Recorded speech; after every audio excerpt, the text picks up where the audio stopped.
Estimados estudiantes, tengan ustedes un buen día. Vamos a empezar a ver ahora este tema que está dentro del PGC, que es muy interesante, que son los síndromes pulmonares restrictivos y la rehabilitación pulmonar en estos síndromes pulmonares restrictivos. Van a ver que varía un poco, se repite algunas cosas muy importantes de la rehabilitación pulmonar que ya habíamos analizado, pero con algunos acápites muy importantes dentro de esta misma rehabilitación. Ya, entonces vamos a empezar a ver primero la definición de alteración pulmonar restrictiva, que es muy importante que nosotros recordemos, que se define funcionalmente como un evento que cursa con una disminución variable de la distensibilidad pulmonar originada en causas intra o extrapulmonares. Es muy importante entender en este evento restrictivo que esta disminución variable de la distensibilidad pulmonar puede ser originada intrapulmonar o extrapulmonar. ¿Qué quiere decir? Que la restricción puede estar en el mismo parénquima pulmonar o la restricción puede estar fuera del parénquima pulmonar. Entonces, una alteración pulmonar restrictiva es muy importante entenderla porque está, como su nombre lo indica, restringiendo la capacidad del pulmón de su expansión. Por eso se denomina enfermedad pulmonar restrictiva, por la incapacidad que tiene el pulmón a poderse distender. Y si entendemos bien, la incapacidad pulmonar de distenderse intrapulmonarmente o extrapulmonarmente dentro de sus causas variables. ¿Sí? Tenemos 4 representaciones fisiopatológicas de una alteración pulmonar restrictiva. Así de facilito, solo 4. Pero van a ver qué grande engloba estas 4 partes. La enfermedad primaria del parénquima, que quiere decir una enfermedad propia del parénquima pulmonar. Estamos hablando de enfermedades que afectan directamente al parénquima pulmonar. Más adelante vamos a ver cuáles. La extirpación quirúrgica del tejido pulmonar, a esto, por supuesto, por causas, la mayoría de las veces, por causas neoplásicas, por tumores encontrados en tejido pulmonar, lo que obligan a la extirpación quirúrgica, muchas veces por causas de infecciones muy importantes como los abscesos pulmonares de difícil manejo que no ceden con un tratamiento convencional de antibióticos, o las propias neumonías crónicas que no ceden tampoco a ningún tratamiento de antibióticos. Dentro de estas también están la enfermedad de la pleura y la pared torácica, que influyen directamente sobre la expansión pulmonar, que seguimos hablando intrapulmonarmente, ¿no? Estamos hablando de enfermedades propias de la pleura, como una paquipleura, una pleuresía, etcétera, etcétera, ¿no? Una enfermedad donde la pleura es la causante de que el pulmón no pueda expandirse normalmente. La pared torácica relacionada tanto en la pared torácica relacionada con las costillas, la columna vertebral, toda la zona torácica que llegado el momento puede impedir también un buen desempeño del tejido pulmonar en su capacidad de expandirse. Y por último, la incapacidad para generar una adecuada fuerza respiratoria que la convierte en una enfermedad pulmonar restrictiva. Ahora, la mayoría de las veces esta incapacidad de generar fuerza adecuada muscular, la mayoría de las veces acompañada por una enfermedad pulmonar obstructiva, por lo general, o puede ser diferenciada como una enfermedad propia de la generación de fuerza muscular. Vamos a poner un ejemplo, el Guillain-Barré, por ejemplo, la incapacidad de generar fuerza de la musculatura respiratoria, o una distrofia muscular también. Estamos hablando de enfermedades fuera del contexto pulmonar, pero que involucran directamente al pulmón en su capacidad de expansión, pero en este caso esa capacidad de expansión por incapacidad de generar fuerza muscular, ¿no? Ya sea propio de una enfermedad pulmonar o propio de una enfermedad extrapulmonar. ¿Sí? Vamos a ver acá algunos ejemplos de enfermedad intersticial crónica. Por ejemplo, la fibrosis intersticial. Ustedes saben que la fibrosis intersticial sigue siendo una de las manifestaciones clínicas más importante dentro del contexto de enfermedades pulmonares relacionadas con el tabaco.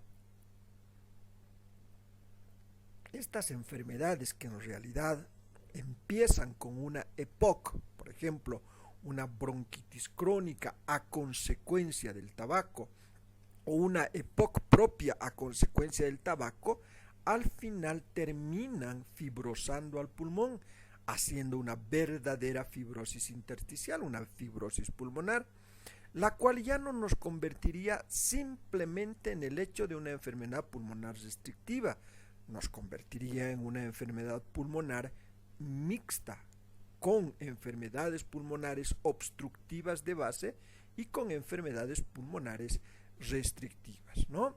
En el caso de que fuera solamente una patología de base y estuviera presente solo la fibrosis intersticial, entonces la denominaríamos solo enfermedad pulmonar restrictiva, sin ningún otro componente.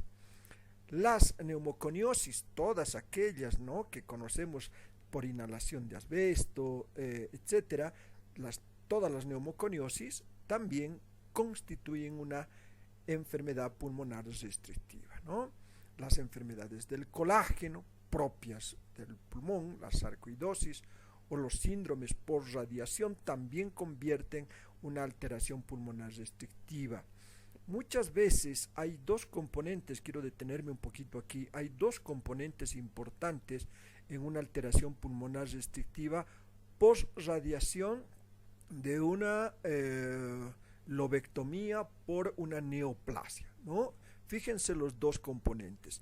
De por sí habíamos manifestado que una extirpación quirúrgica, voy a retroceder un poquito, una extirpación quirúrgica del tejido pulmonar ya lo convierte en una alteración fisiopatológica de alteración pulmonar restrictiva. Si a esta extirpación quirúrgica, que posiblemente pueda ser por una neoplasia pulmonar, la mezclamos con un síndrome de postradiación, tenemos dos componentes importantes de alteración pulmonar restrictiva, lo cual duplica la restricción. ¿Qué quiere decir? Se suma un componente al otro componente de enfermedad pulmonar restrictiva. No quiere decir que haya dos casos de restricción, hay un solo caso de restricción, pero por dos motivos. Uno, propio de la extirpación quirúrgica, y después el síndrome de posradiación, que no solo va a afectar a esa zona pulmonar, sino va a afectar también a todo el pulmón, convirtiéndolo en una alteración pulmonar restrictiva muy importante, ¿sí? Muy bien, las enfermedades de la pleura, especialmente la braquipleura, que vamos a ver más adelante, son otra manifestación de alteración pulmonar restrictiva, pero no solo la braquipleura, cualquier enfermedad pleural que involucre directamente a la pleura y ésta no permita la expansión pulmonar, la convierte en una enfermedad pulmonar restrictiva. Es como si la pleura se apretara el tejido pulmonar e impidiera que éste se expanda normalmente. Entonces, estamos frente a cualquier enfermedad. Ahora bien, por ejemplo, el edema pulmonar lo convertiría en una enfermedad pulmonar restrictiva post algo, ¿no? El edema pulmonar es una manifestación clínica de algo, ¿sí? El agua impedirá la expansión del pulmón por consecuencia de este, por ejemplo, edema pulmonar o derrame pleural. Por supuesto que si cualquier enfermedad de la pleura que esté involucrada la pleura va a estar impidiendo la expansión del pulmón, convirtiéndolo en una alteración pulmonar restrictiva. Dentro de las deformidades torácicas, las más conocidas, las enfermedades de columna vertebral, por ejemplo, ¿no? La cifosis o las cifoescoliosis o las escoliosis compensadas, etcétera, etcétera, todas aquellas que impidan nuevamente que el pulmón pueda movilizarse normalmente, o el mal de Podo, los pectus excavatum, estas deformidades del tórax anterior, también impiden una vez más que el pulmón pueda expandirse en toda su capacidad de llenado de oxígeno. Entonces lo convierten en una enfermedad pulmonar restrictiva. Vamos a ver aquí un esquema muy importante que quiero explicarles. Sobre la alteración pulmonar restrictiva, la fisioterapia en estas enfermedades, especialmente intersticiales crónicas, y la característica de estas en su engrosamiento variable, al producir primero una disminución de la distensibilidad pulmonar y un aumento de la resistencia vascular pulmonar propia de la enfermedad pulmonar intersticial. En esta figura que ustedes tienen acá, donde tenemos 4 cuadros en realidad, son A, B, C y D, fíjense ustedes, ilustra perfectamente y de manera simplificada 2 diferentes situaciones. En la primera, en la A, se describe una condición normal de reposo en que la cavidad torácica aparece en la parte superior, esta que tenemos acá, y en cuadrículas que representan el intersticio pulmonar. Y en la cavidad abdominal que aparece en la parte inferior de color gris, no tenemos aquí, pero esta que parece punteada con puntitos, ¿sí? Que representa el diafragma, ¿sí? Estas 2 cavidades están separadas por el diafragma. Hagan de cuenta que es la cavidad, ¿sí? Abdominal, es la cavidad torácica, y esta línea negra que ustedes ven acá, ¿sí? Es representada por el diafragma, ¿sí? Estas 2 cavidades están separadas por esta línea que denominamos línea diafragmática. Escúchenme de forma esquemática nada más, ¿sí? Durante la inspiración normal, ¿sí? Primero, y durante el reposo. Vamos a ver que al lado, en el esquema B, en este que tenemos acá, existe una inspiración normal en que el diafragma desciende hacia la cavidad abdominal, fíjense ustedes, hacia la cavidad abdominal, y el volumen intratorácico aumenta por el incremento de sus diámetros, ¿sí? Entonces es muy importante distinguir esquemáticamente qué es lo que pasa tanto normalmente, ¿sí? Normalmente, tanto en reposo como en inspiración. Fíjense ustedes, hagan de cuenta una vez más que esta es la cavidad torácica, esta es la cavidad abdominal, y esta línea negra que ustedes ven acá es el diafragma, ¿sí? En reposo se ve así, normal. En inspiración, el diafragma tiende a contraerse y descender, ¿sí? Disminuyendo grandemente la capacidad, la parte abdominal, ¿sí? Toda la cavidad abdominal en el momento de la contracción del diafragma, y por su contraparte, la capacidad pulmonar total hace que se expanda toda la caja torácica. Esto en inspiración, ¿sí? Como consecuencia de este fenómeno, se observa una simplificación tanto de los espacios limitados por ambas cuadrículas. Es importante, ¿sí?, entender este fenómeno en reposo, en inspiración, en la normalidad de la inspiración, tanto diafragmática, ¿sí?, y sus cavidades torácica y abdominal. Vamos a pasar en la línea C, en el cuadro C, que ustedes ven acá, se ilustra una situación anormal de reposo en el espacio intersticial que se encuentra engrosado. Fíjense ustedes acá, ¿sí?, engrosado. Y el diafragma se encuentra ascendido como consecuencia del incremento en la elasticidad. Es importante acá entender que en una enfermedad intersticial crónica, ¿sí?, tanto los espacios torácicos como los espacios abdominales, ¿sí?, están completamente diferenciados.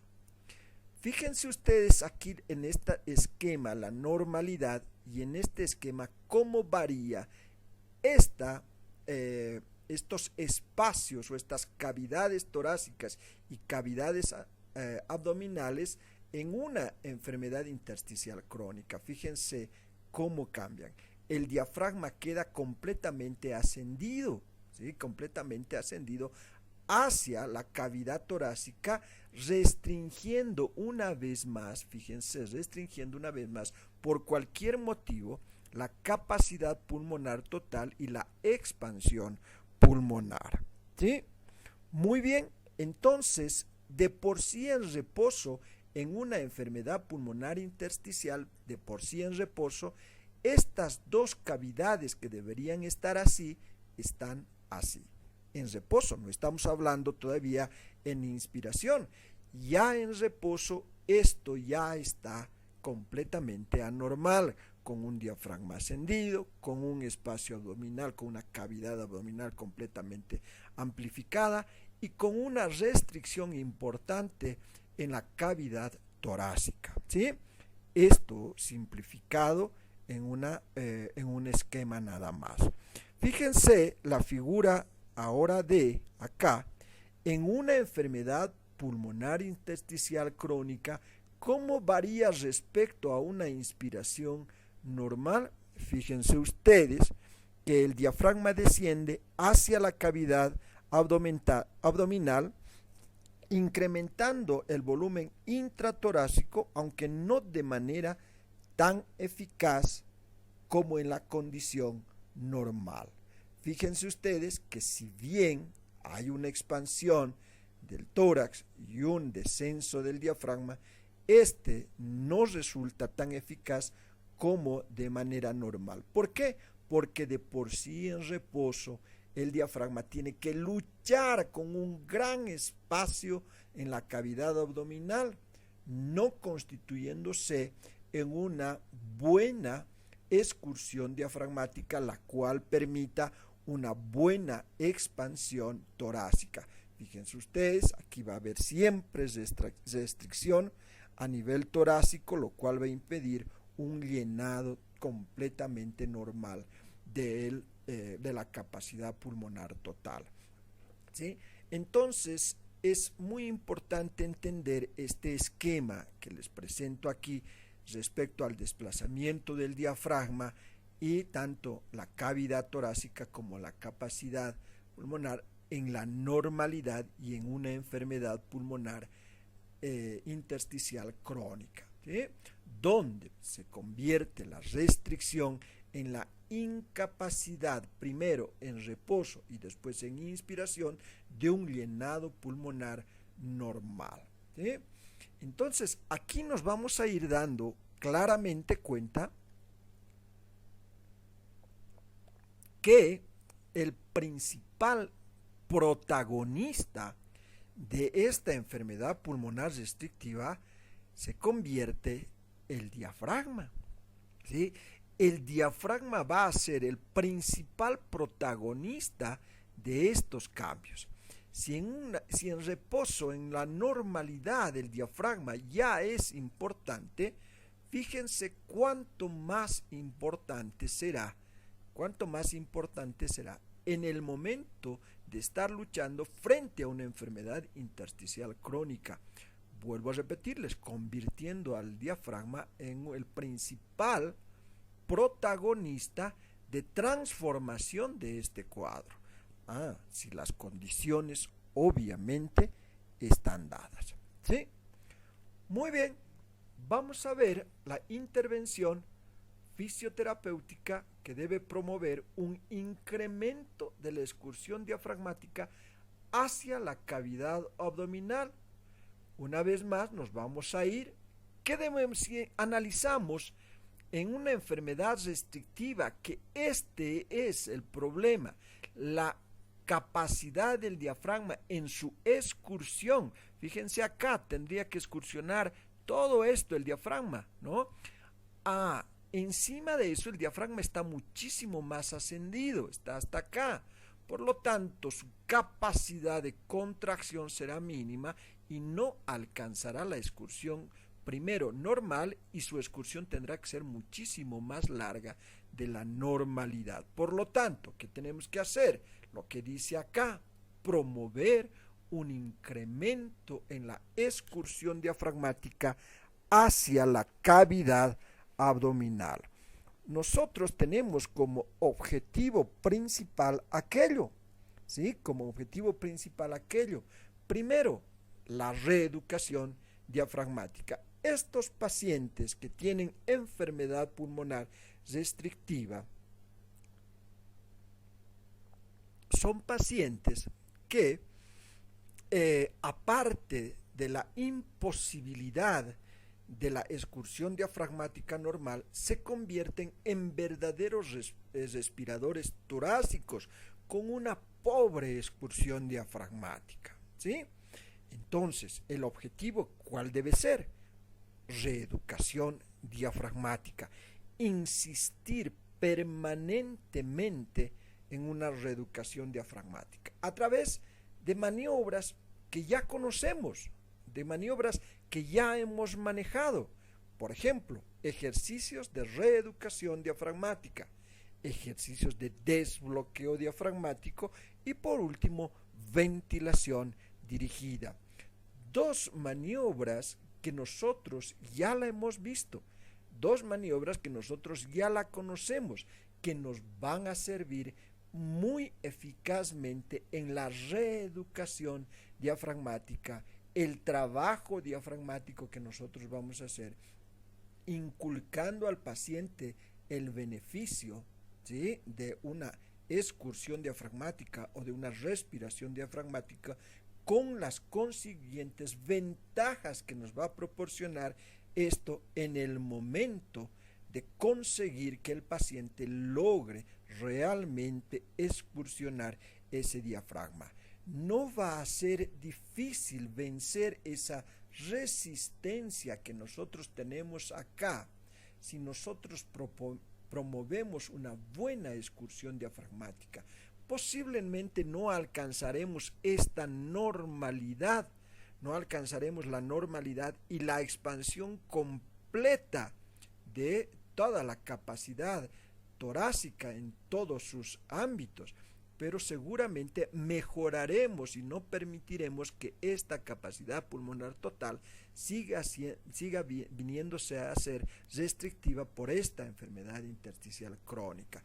Venceremos en algo esa resistencia, ampliaremos este contexto torácico a través de una mejor excursión diafragmática.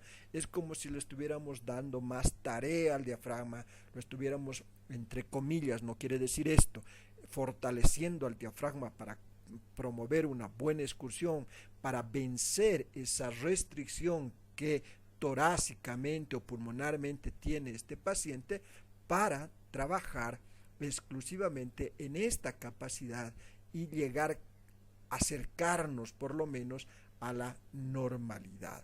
Vuelvo a repetirles, muy facilito, ¿cómo? A través de los ejercicios de reeducación diafragmática y ventilación dirigida, ¿sí? Entonces, cuando nosotros nos veamos frente a una enfermedad pulmonar restrictiva, especialmente una enfermedad intersticial crónica, ahora me preguntarán, ¿qué tipo de enfermedad intersticial? Una de ellas, la más conocida, por ejemplo, la fibrosis pulmonar. ¿Sí? Entonces estuviéramos trabajando netamente diafragma. ¿Sí? Quiero dejarles en claro acá que esto no es un vademécum, ¿sí? No es algo que siempre lo tengan que hacer. Analicen ustedes acá si, por ejemplo, esta fibrosis pulmonar, que ya es una enfermedad intersticial crónica, ¿sí? Es a consecuencia de una EPOC por consumo de tabaco, por ejemplo, ya nos está limitando de alguna forma esto, porque no es una enfermedad pulmonar restrictiva pura, se encuentra junto a una enfermedad pulmonar obstructiva. Pero tenemos aquí una gran ventaja, a la vez de que podemos tratarlo como una enfermedad pulmonar obstructiva, con todo el trabajo, ¿se acuerdan de capacidades y volúmenes pulmonares? Con todo el trabajo que podemos hacer, con incluso higiene bronquial y demás, podemos acompañar un buen trabajo diafragmático, estamos trabajando ambos casos. ¿Sí? Ambos casos. Estamos trabajando tanto la EPOC como tal, pero también estamos trabajando la restricción pulmonar, que ya de por sí está comprometido el parénquima pulmonar. De esa manera estaríamos venciendo dos tipos de enfermedades si es que las hubiera. Si fuera una enfermedad pulmonar netamente restrictiva, ¿sí? Netamente restrictiva, que puede ser aguda o puede ser crónica, lo primero que tenemos que hacer frente a reconocer esta restricción es un trabajo netamente diafragmático, ¿sí? Con las consideraciones necesarias y obviamente con la capacidad que ustedes puedan tener de distinguir qué tipo de terapia puede ser mejor para este paciente, los objetivos que yo puedo alcanzar con este paciente, pero sobre todas las cosas pensando qué es mejor para el paciente, pensando qué puede ser mejor para este paciente, para esta clase de paciente. No se olviden que no todos los pacientes con enfermedades pulmonares restrictivas van a responder siempre al mismo tratamiento, ni todos los pacientes son iguales, ¿sí? Muy bien, vamos a quedar acá. Todavía nos falta una muy buena parte de la alteración pulmonar restrictiva, fíjense ustedes, que lo vamos a ver en la próxima clase. Supongo que en una clase más terminaremos esta enfermedad pulmonar restrictiva. ¿Ya? Cualquier duda, cualquier pregunta, saben que estoy a sus órdenes. Un abrazo.